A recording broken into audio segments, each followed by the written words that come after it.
Direction Paris, pour découvrir la Sainte-Chapelle, l'un des édifices médiévaux les plus majestueux de France. Dominant l'île de la Cité en face de Notre-Dame de Paris, ce chef-d'œuvre gothique du XIIIe siècle est une véritable pièce d'orfèvrerie. À l'intérieur de la chapelle, pas de cloisons en pierre, mais d'éblouissants murs de lumière. Plus de 1000 vitraux racontant la Bible et exaltant la monarchie capétienne. Une architecture exceptionnelle, érigée au cœur du palais de Saint-Louis pour accueillir la plus précieuse relique de la chrétienté. Retrouvons Francis Margot, agent d'accueil de la Sainte-Chapelle. C'est un privilège de travailler ici, c'est pas un bureau comme les autres. C'est une chapelle palatine qui dépendait d'un palais, le palais royal. Quand on voit son histoire, son architecture, selon moi, c'est le plus beau monument de Paris. Un monument à l'architecture singulière, car la Sainte-Chapelle est en réalité la superposition de deux chapelles. On y pénètre par un ancien sanctuaire aux allures de crypte. Ici, nous sommes dans la chapelle basse qui était réservée au personnel du Palais Royal et aux petites gens qui voulaient prier. Le véritable trésor de la chapelle basse, c'est cette peinture qui date du XIIIe siècle, qui représente l'Annonciation. C'est la plus ancienne peinture murale de Paris. Autre joyau, une statue du XVe siècle incarnant le roi qui érigea la Sainte-Chapelle, Louis IX dit Saint-Louis.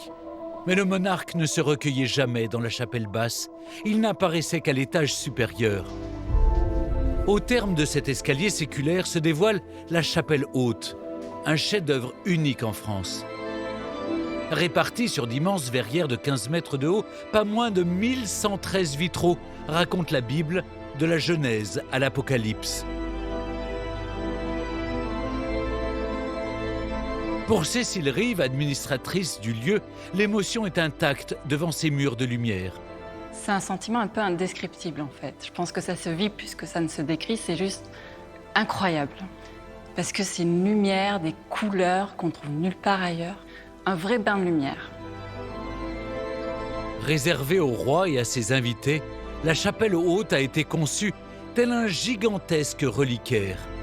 Un coffret pour abriter un trésor inestimable. Tout commence en 1239 quand Saint-Louis décide d'acquérir une très précieuse relique auprès de l'empereur de Constantinople, la couronne d'épines, supposée avoir été portée par le Christ le jour de sa crucifixion. Quelques années plus tard, Saint-Louis acquiert d'autres reliques qui vont compléter ce trésor. Et donc pour accueillir, pour sublimer ce trésor, il fait construire la Sainte-Chapelle. Moins de 6 ans seront nécessaires pour construire l'édifice, une véritable prouesse au XIIIe siècle marquée du sceau de la royauté. Alors regardez là, la dernière verrière raconte l'histoire des reliques. Et Saint-Louis lui-même se met en scène dans cette histoire, puisqu'on le voit transporter sur un brancard les reliques jusque dans son palais de la Cité à Paris. Et ainsi, bien sûr, il met en scène aussi son pouvoir. Pour Saint-Louis, la couronne d'épines est un trésor extraordinaire qui va lui permettre d'accroître encore le prestige de la France. Alors il débourse pas moins de 135 000 livres pour l'acquérir. C'est la moitié des revenus annuels du royaume. En l'installant dans son palais, Saint-Louis atteint enfin son objectif. Paris devient la ville la plus importante de la chrétienté occidentale. À la Sainte-Chapelle, symbole de cette royauté de droit divin, la très précieuse relique occupait évidemment une place privilégiée. Alors il y avait ici les reliques et bien sûr la couronne d'épines qui était disposée là dans une grande châsse d'argent et de cuivre doré. Et si la couronne d'épines et les reliques ne sont plus à la Sainte-Chapelle depuis la Révolution, la couronne, on la retrouve à l'extérieur, sur les portails, sur les pinacles. On la retrouve aussi dans certains décors intérieurs et puis bien sûr sur les vitraux.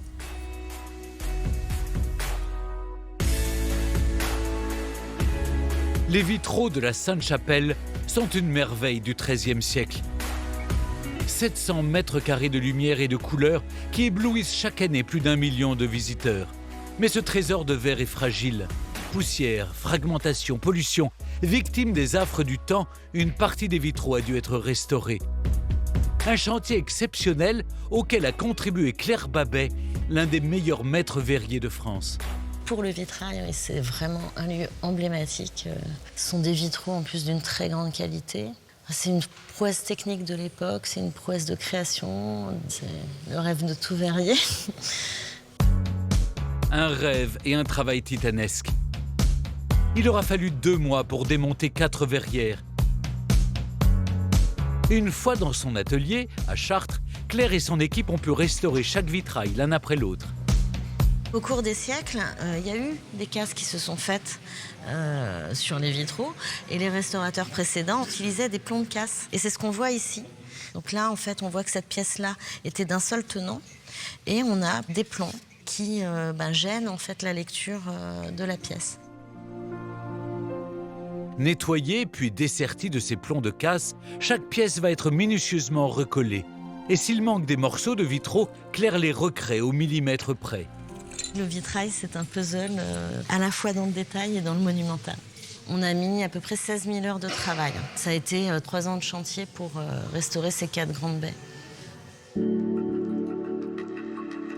La suppression des plombs de casse, ça permet de redonner en fait une légèreté aux scènes, de leur redonner l'intention de celui qui les a créées il y a 8 siècles. C'est vraiment ça le but de la restauration. Mission accomplie. La Sainte-Chapelle brille à nouveau de 1000 feux et accueille régulièrement des artistes prestigieux. Comme ce soir, la chanteuse lyrique Catherine Trottmann.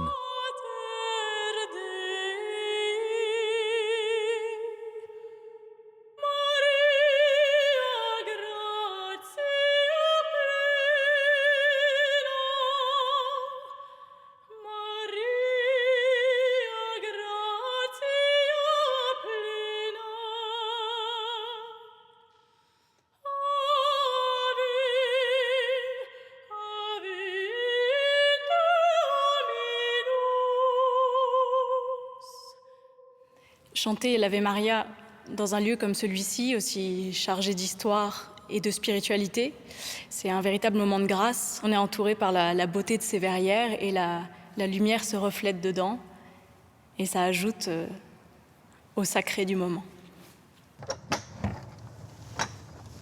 Avant de nous quitter, privilège des privilèges, Francis nous a donné rendez-vous sous les combles de l'édifice pour découvrir un ultime trésor, la flèche de la Sainte-Chapelle et sa vue incroyable sur tout Paris. Visiter la Sainte-Chapelle, c'est vivre une expérience inoubliable. Alors vous aussi, venez vous enivrer de la beauté étincelante de ce bijou du patrimoine français.